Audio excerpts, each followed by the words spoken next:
नमस्कार। आप देख रहे हैं भारत न्यूज़।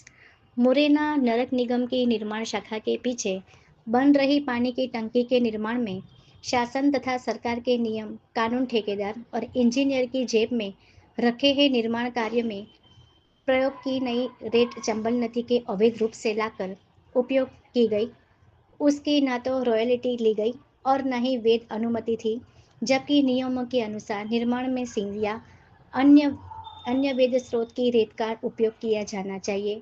यही नहीं, निर्माण सामग्री के रूप में मिट्टी भी बिना ये दस्तावेजों के प्रयोग की जा रही है। मध्य प्रदेश शासन के आदेश अनुसार रेत के घाटों के आसपास के क्षेत्र में धारा 163 का आदेश पुनः जारी किया गया है। वन विभाग अवैध रेट उल्लंघन तथा कार्यवाही करने के लिए पुलिस की सहायता लेने के आदेश दिए गए हैं।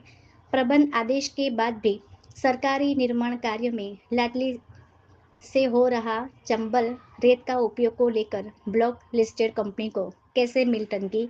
एक निर्माण एवं चंबल वाटर प्रोजेक्ट का यह एक काम शायद यही वजह से पानी की टंकी हो।